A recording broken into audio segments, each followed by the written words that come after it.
اور کئی شب بیدار بندے ایسے ہیں رات جگہ کے علاوہ کچھ حاصل نہیں ہوتا. یعنی کہ شب قدر میں جاگے اور پتہ چلا دنیا کی باتیں شروع کر دو اور کچھ نہیں تو موبائل اٹھائیں کہ ذرا دیکھ لیں اس کو, بس دیکھنے کے لیے اٹھایا جسٹ آپ نے, آپ سوچیے آدھا گھنٹہ گیا آپ کا. جہاں ثواب لکھے جا رہے ہیں نا 1000 مہینے, وہاں گناہ بھی تو لکھے جائیں گے 1000 مہینے. تو موبائل کو تو ٹچ ہی نہیں کرنا شب قدر میں, بس ایک طرف رکھ دیں کہ ٹچ کیا تو آپ کا وقت گیا. اور ایک ایک لمحہ سوچے, اگر ہم سوچیں کتنا قیمتی ہے ایک لمحہ ہمارا, تو رمضان میں ایک کوشش یہ کریں کم سے کم موبائل کو اٹھائیں. کیونکہ موبائل جو ہے نا, اگر ہم کسی کی خیریت بھی لیتے ہیں نا, بس زیادہ تر 4-5 منٹ کی بات ہوتی ہے, ہم لمبی لمبی باتیں کر کے ضائع کرتے ہیں. اس کے علاوہ میسج, اب لوگ کیا میسج ڈال رہے ہیں, کہیں کہیں کی ویڈیوز ڈال, دیکھو یہاں یہ ہو گیا, یہاں یہ ہو گیا, دیکھو یہ چیز ہے وہ چیز ہے, یہ اچھے اچھے کورس ڈال رہے ہیں. رمضان میں مت ضائع کرو وقت, ایک ایک لمحہ قیمتی ہے. ذکر کرو, اپنی زبان کو تر رکھو, کھانا بنا رہے ہو تو درود و سلام پڑھتے رہو, اللہ کا سبحان اللہ و بحمدہ سبحان اللہ العظیم پڑھتے رہو, جو استغفار پڑھ, جو بھی دعائیں آپ کے یاد ہیں, جو بھی یاد ہیں, چلتے پھرتے پڑھتے رہو. پھر دعاؤں کی زیادتی کرو, کھانے کی دعا, کھانے کے بعد کی دعا, کیونکہ کتنا زیادہ اللہ تعالیٰ اجر دیتا ہے. ساری مسنون دعائیں جو ہیں وہ پڑھنا شروع کرو رمضان میں نا. اسی لیے رمضان میں موبائل کا استعمال ایک باقاعدہ ہم ایک پلاننگ کریں, رمضان میں ہمیں جو ہے کیا کیا کرنا ہے اور کیا نہیں کرنا. انشاءاللہ میرے پاس ابھی وقت میں بتاتی ہوں. سب سے پہلے میں یہ کہتی ہوں کہ اللہ تعالیٰ رمضان کے روزے ہم سے رکھواتا کیوں ہیں. دیکھیے سب سے پہلی کیا چیز ہے کہ تقویٰ. سب سے پہلی جو آیت ہم نے پڑھی ہے نا, یا ایھا الذین آمنوا کتب علیکم الصیام کما کتب علی الذین من قبلکم لعلکم تتقون, تاکہ تم تقویٰ اختیار کرو. اس لیے روزے رکھواتے تاکہ تم تقویٰ اختیار کرو. اب جو سورہ بقرہ کی جو پہلی دو آیتیں ہیں اس میں اللہ تعالیٰ کیا کہتا ہے, الف لام میم ذالک الکتاب لا ریب فیہ ھدی للمتقین, یعنی جو قرآن ہے اس میں کوئی شک نہیں, یہ ہدایت ہے. کس کے لیے ہدایت ہے؟ متقیوں کے لیے. یعنی کہ ہدایت ہر کسی کو نہیں ملتی اس قرآن سے. اسی لیے تو میں کہہ رہی تھی کہ پوری پوری زندگی قرآن پڑھتے رہتے ہیں, کچھ بھی حاصل نہیں ہوتا. کچھ لوگ ذرا سا قرآن پڑھتے ہیں اور ایک دم ان کو ہدایت مل جاتی ہے. بہت سے وہ زمانہ تو تھا ہی رسول اکرم صلی اللہ علیہ وسلم کا زمانہ کہ لوگ جو تھے قرآن پڑھتے تھے اور ایمان لے آتے تھے, ایک آیت پہ ایمان. آج بھی بہت سے لوگ ہیں کہ بس قرآن ذرا سا سنا اور ان کا دل بدل گئے. لیکن ہم لوگ تو کتنا قرآن پڑھتے ہیں, ہمارے دل کیوں نہیں بدلتے؟ ہم لوگ تو کتنے گناہوں میں لگے. کیوں؟ کیونکہ جو تقوی کے لیے اللہ نے چیزیں بتائیں وہ نہیں اختیار کرتے. بہت سے راستے اللہ نے بتائے ہیں, صبر کرنا, شکر کرنا, نفس پہ کنٹرول کرنا, صحیح ہے, قرآن مجید کی تلاوت کرنا, اور سب سے اور اپنے نفس پہ کنٹرول, یہ سب کا پیکج روزے کے اندر مل جاتا ہے. اسی لیے اللہ نے کہا لعلکم تتقون, یعنی کہ روزے رکھنے سے تقوی اختیار ہوتا ہے. تقوی روزے کے اندر اللہ کا شکر بھی ادا کرتے ہیں, یعنی رمضان کے مہینے میں صبر پیدا ہوتا ہے کہ ہمارے سامنے سب کچھ موجود ہے, کھانے پینے کا سامان, لیکن ہم نہیں کھاتے, صبر کرتے ہیں کہ نہیں اللہ کا حکم نہیں ہے, تو صبر بھی پیدا ہوتا ہے. پھر نفس پہ کنٹرول بھی ہم لوگ کرتے ہیں, یعنی کہ مکمل طور پہ جو تقوی کی ٹریننگ ہے نا وہ ہمیں رمضان میں ملتی ہے ہر چیز کی. دیکھیے تقوی جو ہے نا وہ زبانی سمجھایا نہیں جا سکتا. بہت سے لوگ کہتے ہیں جی خوف اللہ کا, دیکھیے خوف تو انسان جانوروں سے بھی ڈرتا ہے, یہ ایک فیلنگ ہے. تقوی جو ہے نا وہ ایک دل کی فیلنگ ہے ہماری. وہ فیلنگ کسی سے انتہا پہ محبت کرنے کے بعد پیدا ہوتی ہے. تو جب ہم اپنے رب سے بہت محبت کریں گے, آپ کسی سے محبت, مان لو اپنے اولاد سے محبت کرتی ہیں, یعنی اپنے ماں باپ سے محبت کرتے ہیں, شوہر سے محبت کرتے ہیں, بہت محبت کرتے ہیں, تو کیا فیلنگ پیدا ہوتی ہے ہمارے اندر؟ یہ ہوتا ہے نا کہ مان لو میں اپنے والدین سے بہت محبت کرتی ہوں, تو میں سوچتی ہوں کہ ایسا کام نہ کروں کہ میرے ماں باپ کو تکلیف ہو اس سے, میرے ماں باپ پریشان ہو اس سے, یہ سوچتی ہوں نا میں. یہی فیلنگ جو ہے نا رب سے جب ہم محبت کی انتہا کو پہنچتے ہیں نا, تو یہ فیلنگ ہوتی ہے نا کہ میرا رب نہ مجھ سے ناراض ہو جائے, کوئی کام میں ایسا نہ کر دوں, یہ ہے تقویٰ. تو جب تک اللہ سے محبت کی انتہا نہیں ہوگی تو وہ فیلنگ تقوی کی پیدا نہیں ہو سکتی. تو رمضان میں اللہ تعالیٰ اس لیے حلال چیزوں سے روکتا ہے کہ شاید کی وہ فیلنگ پیدا ہو جائے. ہم لوگ تو رمضان کو صرف ثواب کا مہینہ سمجھ کے اس کے اندر انٹر ہوتے ہیں, اسی لیے ثواب ہی کماتے ہیں, اور جیسے ہی رمضان جاتا ہے ثواب چھوڑ دیتے ہیں. ہم اس کو سوچیں کہ یہ منتھ جو ہے نا, دس از دا منتھ آف ٹریننگ, یہ ٹریننگ کا منتھ ہے ہمارے لیے. اللہ تعالیٰ ٹریننگ دے رہا ہے, اور یہ 11 مہینے ہمیں اسی میں فالو کرنا ہے. جب ہم یہ سوچ کے آئیں گے تو کچھ نہ کچھ تو باقی رہے گا نا. اسی لیے سخت ٹریننگ ہوتی ہے. حلال چیزوں کو بھی اللہ تعالیٰ ایک مخصوص وقت میں, روزے کے وقت میں حرام کر دیتا ہے. کھانا پینا نہیں کر سکتے, جو ازواجی تعلقات میں بھی وہ قائم نہیں کر سکتے, ویسے وہ حلال ہے, لیکن روزے کی حالت میں حرام ہے وہ. تو اللہ تعالیٰ اس لیے کرواتا ہے سخت ٹریننگ کہ روزے کے بعد کم سے کم حرام سے تو ہم رک جائیں. لیکن ہمارا حال کیا ہوتا ہے؟ دیکھیں رمضان میں ہم اکیلے بھی ہوتے ہیں نا, کتنی بھی بھوک اور پیاس ہے, ایک بوند پانی کا زبان میں ڈالتے, کیا سوچتے ہیں اللہ دیکھ رہا ہے, اللہ دیکھ رہا ہے. اللہ تعالیٰ پورے سال دیکھتا ہے. جب ہم غیبت کرتے ہیں کسی کی, جب ہم کسی کا مال کھا جاتے ہیں, جب ہم لوگ چغلی کرتے ہیں, ہم حق مارتے ہیں, ہم اولاد کا خطا نہیں کرتے, شوہر کا نہیں کرتے, والدین کی کرتے, بے پردہ جو بازاروں میں ہم ٹہل رہے ہوتے ہیں, ہم پیٹھ پیچھے لوگوں کی برائیاں یعنی کہ غیبتیں کر رہے ہوتے ہیں, اور بھی بہت سے گناہ ہیں. سود کھا رہے ہوتے ہیں لوگ, آنکھوں سے ٹی وی پہ نیٹ فلکس کھلا رہتا ہے, پوری پوری رات جا کے کیا کیا نہیں دیکھتے لوگ, نیٹ کے اوپر موبائل پہ کیا کیا نہیں دیکھتے, آنکھوں کا زنا کرتے ہیں. تو کیا جب نہیں اللہ تعالیٰ دیکھ رہا ہوتا ہے؟ تو یہی تو فیلنگ ہمیں آئے گی جب ہم سمجھیں گے اس رمضان کو کہ کیوں آیا ہے رمضان. صرف ثواب کمانے کے لیے نہیں آیا کہ اتنے قرآن ختم کر لیے ہم نے تو شب قدر میں بھی جاگ لیے, ہم نے روزے رکھ لیے, ہم نے. یہ فیلنگ ہمیں لانی ہے کہ یہ ٹریننگ کا پیریڈ ہے ہمارا, اور یہ ٹریننگ قائم رکھنی ہے ہمیں. یہاں تو عید کا چاند دیکھا, فل محلی میں گانے چل جاتے ہیں کہ چلو جی ختم ہو گیا رمضان, اب گانے سنتے ہیں. یہ فلم جو ہے, ڈرامے جو ہے ہمارے نہیں تھے, اب ہم ڈرامے دیکھنا, اعوذ باللہ, اللہ تعالیٰ ہم سب کے گناہوں کو معاف کرے. ہمارا تو حال واقعی یہی ہے کہ رمضان گزرا اور سب کچھ جو ہے وہ گزر گیا ہمارا. تو جب تک یہ تقویٰ نہیں آئے گا تب تک ہم روزوں کا جو ہے ہم نے حق ادا نہیں کیا.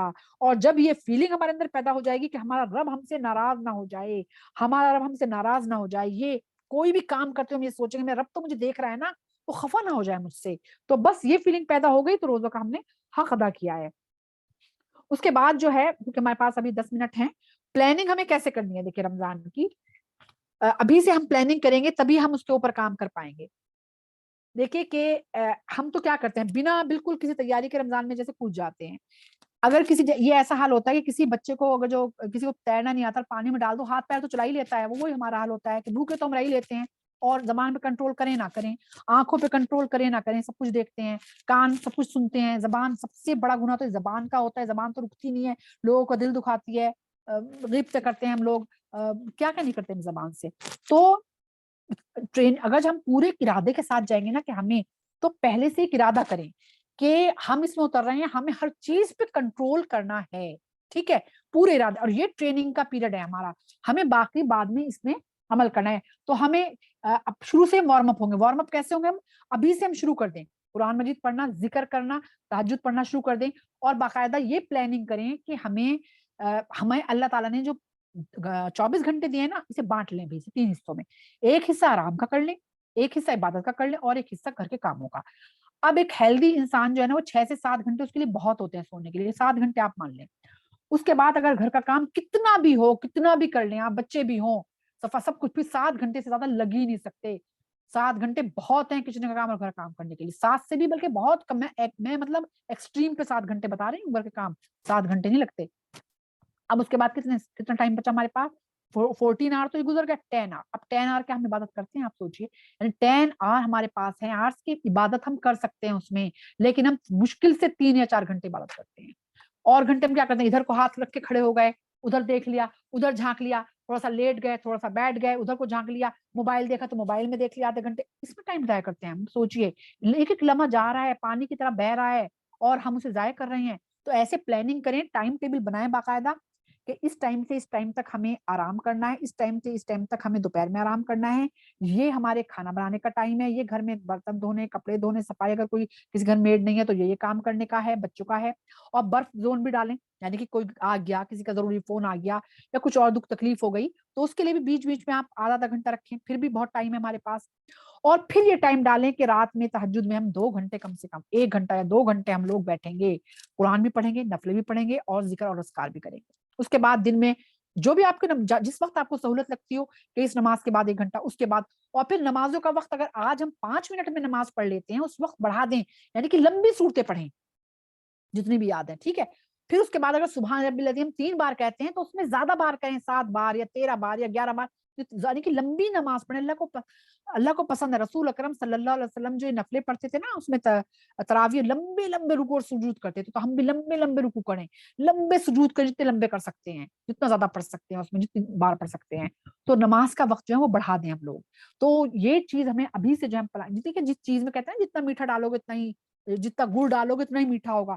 تو جتنی ایفرٹس ہم کریں گے نا اس میں, اتنے ہی ہمیں اجر ملے گا. وہ 10 سے 700 تبھی تو ملے گا, 700 تک, جب ہم اس میں ایفرٹس ڈالیں گے. جب ایفرٹس ہی نہیں کریں گے, بس کود گئے رمضان میں, بس روزے رکھ لیے, سحری کھا, افطار کیا, تھوڑا قرآن پڑھا, اور بس ختم معاملہ, پھر کہاں سے جو ہے وہ ہماری سفارش کریں گے.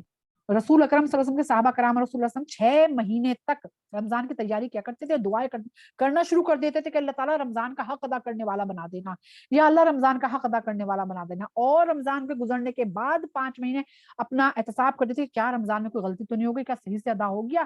یعنی اتنا ڈرتے تھے رمضان کے مہینے سے. اور ہم لوگ تو بس کھانے کے لیے تیاری ہو رہی ہیں, لوگوں کے گھروں میں سموسے بن رہے ہیں, پیٹیز بن رہی ہیں, دہی بڑے جو ہے فریز کر دیے ہم نے بنا کے, ہم نے یہ فریز کر دیا, وہ صحیح ہے, چلو اچھا ہے کہ ٹائم بچ جائے گا. گا آپ کا رمضان میں عبادت, لیکن عبادت میں لگانا, وہ ٹائم خالی سونے میں نہیں لگانا, لوگ سوتے رہتے ہیں پورا پورا دن, عبادت میں لگائیں. اور اس کے علاوہ بھی سے ایک پورے 30 دن کا مینیو تیار کر لیں کہ 30 دن میں آپ کو پہلے روزے میں کیا بنانا, دوسرے میں کیا, 30 کے دن 30 دن نہیں بنانی ہے آپ کو, 15 دن بعد پھر ریپیٹیشن کر لیں. یعنی کہ دیکھیں جب آپ کو پتا ہوگا نا آج مجھے یہ بنانا, بہت جلد چٹ پٹ بن جاتا ہے جب آدمی کو پہلے سے پتا ہوتا ہے افطار یہ بنانی, کھانا یہ بنانا ہے, تو ابھی سے مینیو بنا کے رکھ لیں ایک ڈائری میں, کیا کیا تسبیحات پڑھنی ہے. آپ حدیث مسلم یہاں پہ ملتی ہے کتاب, اس میں وہ ساری دعائیں لکھی ہیں جن کا بہت اجر ہے. تو وہ دعائیں جو ہے نا ان کی یا تو فوٹو کاپی نکالیں یا نشان لگا لیں اس پین سے کہ یہ ہمیں ان کی تسبیحات پڑھنی ہے. خاص طور سے درود و سلام کی تسبیح پڑھنی ہے, استغفار کی پڑھنی ہے. اس کے علاوہ لا الہ الا انت سبحانک انی کنت من الظالمین پڑھنی ہے. اس کے علاوہ ہمیں بہت سی تسبیحات ہیں, وہ ساری کی ساری سبحان اللہ و بحمدہ سبحان اللہ العظیم پڑھنا ہے. سبحان اللہ کی تسبیح پڑھنے اللہ, اور ہمیں جو ہے اور تسبیح ہمیں پڑھنی ہے جیسے کہ ہے نا سبحان اللہ العظیم و بحمدہ, اس کی تسبیح ہمیں پڑھنی ہے. یعنی بہت ساری تسبیح ہیں, ساری ابھی سے لکھ لیں کہ اس ٹائم ہم یہ والی تسبیح پڑھیں گے, اس ٹائم یہ پڑھیں گے, اس ٹائم یہ والی تسبیح پڑھیں گے. تو تسبیح سے انسان کے اندر جو ہے نا وہ پیدا ہوتی ہے, کیا کہتے ہیں, خشوع پیدا ہوتا ہے. جب انسان کے ہاتھ میں تسبیح رہتا ہے, تسبیح کی ضرورت نہیں ہے لٹکائیں ہاتھ میں, آپ زبان سے پڑھتے رہیں. ہاں بہت سے لوگ ہوتے ہیں, کئی بار میرے ساتھ بھی یہی ہوتا ہے کہ تسبیح ہاتھ میں ہوتی ہے تو میں لگاتار پڑھتی رہتی ہوں, اور تسبیح نہیں ہوتی تو بیچ میں بھول آ جاتی ہے کہ بھائی بیٹھ گئی, چپ ہو گئی.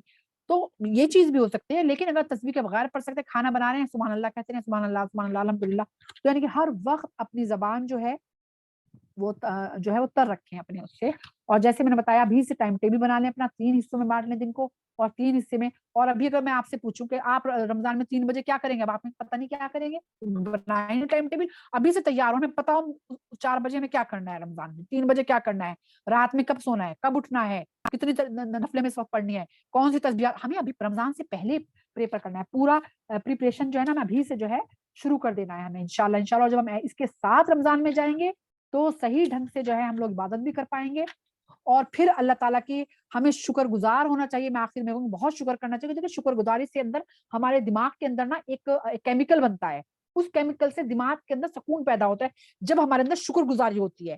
تو بہت شکر گزار بنے کہ اللہ نے ایسا بند دیا سبحان اللہ جس سے اتنے گناہ معاف ہو رہے ہیں. اللہ تعالیٰ تین موقع دے رہے ہیں گناہ معاف کرنے, سارے گناہ, وہ بھی روزے رکھے, قرآن مجید کی تلاوت کی, شب قدر تلاش کی, اور تراویاں پڑھی, یعنی کہ سارے گناہ معاف. سب چیزیں سب میں اپنا ایفرٹس ڈالیں, کیا پتہ کوئی قبول ہو, ایک چیز قبول نہیں دوسری ہو جائے, دوسری تیسری ہو جائے, سب میں ایفرٹس ڈالنی ہے.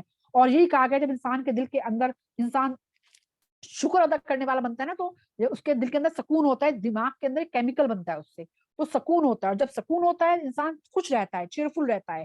اور پھر کیا ہوتا ہے کہ اس کے اندر ڈپریشن اور جو اینزائٹی کی بیماری ہے نا وہ نہیں ہوتی. تو شکر گزار بندے ہم بنے اس کے اندر. اور اس کے بعد اب میں آخر میں, کیونکہ صرف میرے پاس 3 منٹ ہے, میں موٹی موٹی چیزیں بیان کر دیتی ہوں, میرے سے لوگ بہت پوچھتے ہیں کہ اگر روزے سے چند منٹ پہلے پیریڈس آ گئے تو کیا روزہ ٹوٹ جائے گا؟ بالکل ٹوٹ جائے گا. 1 منٹ پہلے بھی اگر پیریڈس آ گئے تو روزہ ٹوٹ جاتا ہے. ہاں یہ ضرور ہے کہ آپ ایک احتراماً اسے کھائیں نہ, کچھ پورا روزہ کر لیں, لیکن ہاں روزہ آپ کو قضا کرنی پڑے گی اس کی, ٹھیک ہے. دوسری چیز یہ ہے کہ اگر کسی کو وامٹنگ آتی ہے, لوگ کہتے ہیں کہ کیا روزہ ٹوٹ جاتا ہے؟ دیکھیں وامٹنگ آئی, پوری باہر نکال دی آپ نے اندر, بالکل پوری باہر نکال دی, تو روزہ نہیں ٹوٹے گا. ہاں اگر اس کا کچھ حصہ آپ نے اندر کر لیا, منہ تک آیا اندر کر لیا, تو پھر روزہ جو ہے وہ ٹوٹ جائے گا. اور پھر روزے کے بارے میں بہت سے لوگ سوتے ہیں, کھا پی کے سو جاتے ہیں, سحری میں نہیں اٹھتے. تو رسول اکرم صلی اللہ علیہ وسلم نے کہا ہے کہ ہمارے اور اہل کتاب کے روزوں کے درمیان سحری کھانے کا ہی فرق ہے. سحری کھایا کرو, اس میں برکت ہوتی ہے. سحری آخر تک کرو, اور سحری میں دیر کرو, اور افطار میں جلدی کرو. سحری یعنی آخری وقت تک کھاؤ, اور روزہ جیسے ہی وقت ہو فوراً اللہ کا حکم مانو, افطار کر لو. پھر دعائیں افطار کے وقت کثرت سے دعائیں کرنی ہے, کیونکہ دعائیں اس وقت خاص فرشتے ہوتے ہیں جو اسی کی ڈیوٹی پہ لگے ہوئے ہوتے ہیں کہ اس وقت لوگ دعا کریں اور ہم اوپر پہنچائیں. تو اسی لیے افطار کے وقت کچن میں نہ رہیں, بلکہ بیٹھ جائیں, اور بیٹھ کے تسلی سے جو ہے وہ دل لگا کے اللہ تعالیٰ سے جو ہے بہت دعائیں کریں.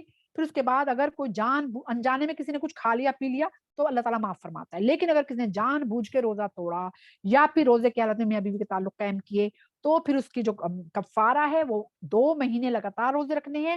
اگر بیچ میں ایک بھی چھوٹا پھر 2 مہینے کے رکھنے ہیں, یا پھر 60 مسکینوں کو کھانا کھلانا ہے.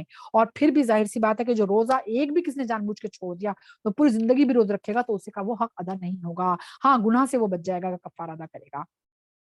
تو یہ موٹی موٹی سی چیزیں میں نے بتائی ہیں. میں نے کہا یہ چیزیں لوگ عام طور پہ مجھ سے پوچھتے رہتے ہیں کیا کرنا ہے. اور ہاں نیت, دوسری چیز یہ بھی ہے کہ روزے کی نیت کرنا بہت ضروری ہے. سنن نبی داؤد کی حدیث ہے, رسول اکرم صلی اللہ علیہ وسلم نے فرمایا جس نے فجر سے پہلے رات کے روزے کی نیت نہیں کی اس کا روزہ نہیں ہوگا. روزے کی نیت کے لیے کوئی دعا نہیں ہے, بس دل میں نیت کرنی ہے. جب ہم ظاہر بات ہے سحری کھاتے ہیں تو ہماری نیت ہوتی ہے نا کہ کل روزہ رکھیں گے, یہ نیت کافی ہے کہ اللہ تعالیٰ ہم کل روزہ رکھیں گے, ٹھیک ہے.